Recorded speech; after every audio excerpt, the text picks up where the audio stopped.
दोस्तों, क्या आपने कभी सोचा है कि बिहार में जब एक बालक जनेऊ धारण करता है तो वह घर घर जाकर भिक्षा क्यों मांगता है, या फिर वह हाथ में छाता और डंडा लेकर काशी जाने की जिद क्यों करता है।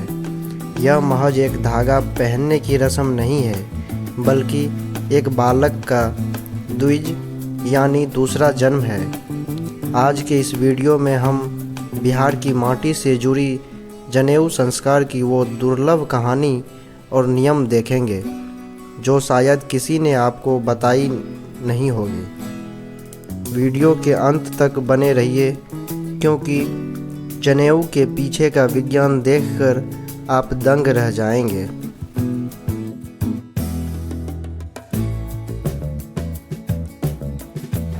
नमस्ते दोस्तों, स्वागत है आपका मेरे YouTube चैनल पर।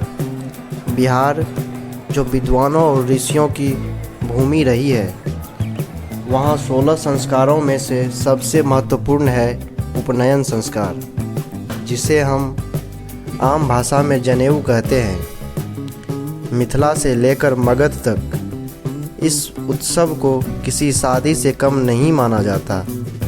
आज हम इसके हर एक पहलू, कहानी, विधि और कठोर नियमों को विस्तार से समझेंगे।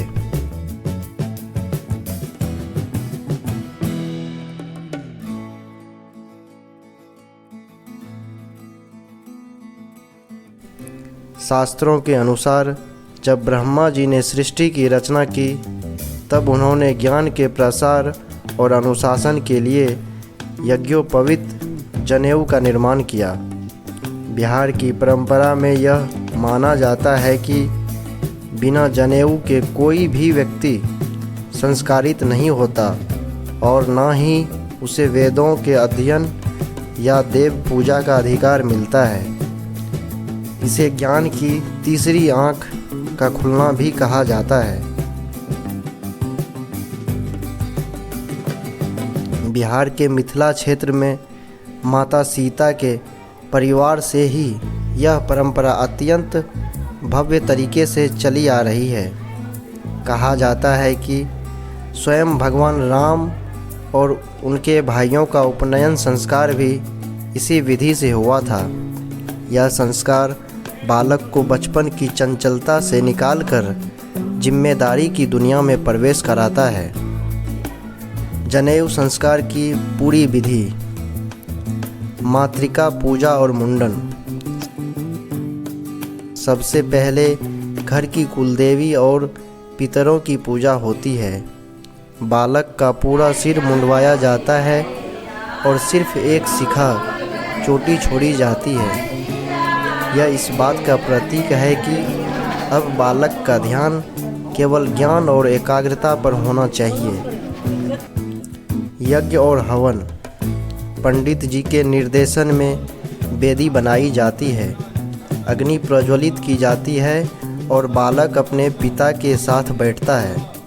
बालक को बिना सिला हुआ वस्त्र, अक्सर पीली धोती पहनाया जाता है। जनेऊ धारण: जनेऊ 3 धागों वाला एक पवित्र सूत्र होता है।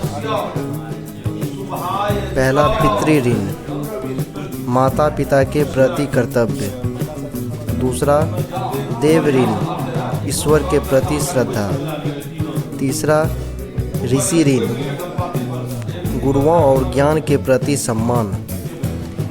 इसे बाएं कंधे से दाईं कमर तक पहनाया जाता है, जो हृदय को स्पर्श करता हुआ गुजरता है।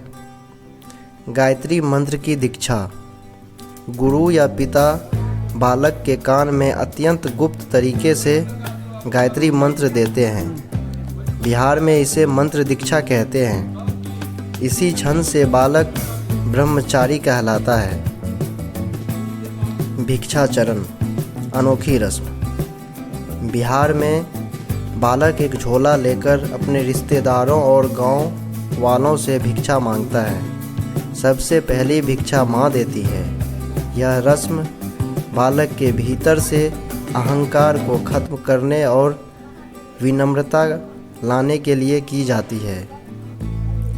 काशी यात्रा: यह सबसे दिलचस्प रस्म है। बालक डंडा और झोला लेकर नाटक करता है कि वह सब कुछ छोड़कर काशी पढ़ने जा रहा है। फिर उसके मामा या चाचा उसे रोकते हैं और वादा करते हैं कि उसे घर पर ही श्रेष्ठ शिक्षा और सुख सुविधाएं मिलेगी। तब बालक वापस लौटता है।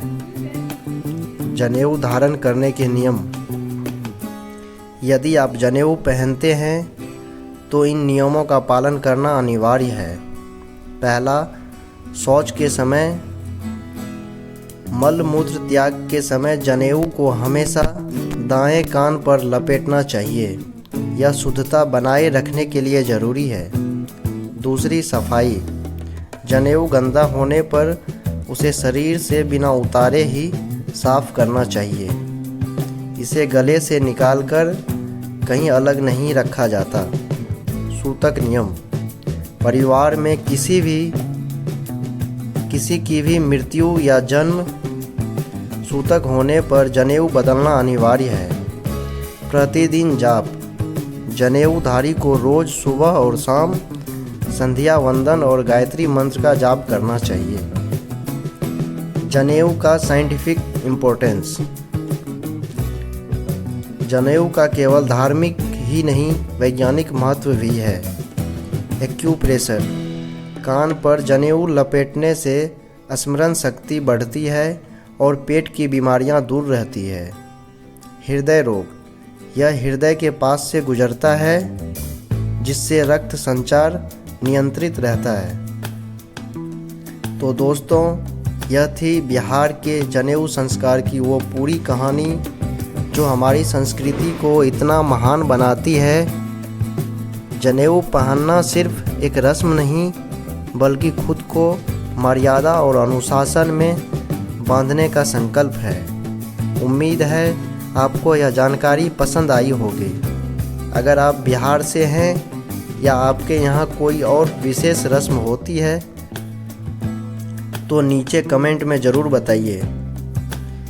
इस वीडियो को लाइक करें, अपने दोस्तों के साथ शेयर करें और ऐसी ही सांस्कृतिक जानकारियों के लिए हमारे चैनल को सब्सक्राइब करना ना भूलें। मिलते हैं अगले वीडियो में। तब तक के लिए जय बिहार, जय हिंद।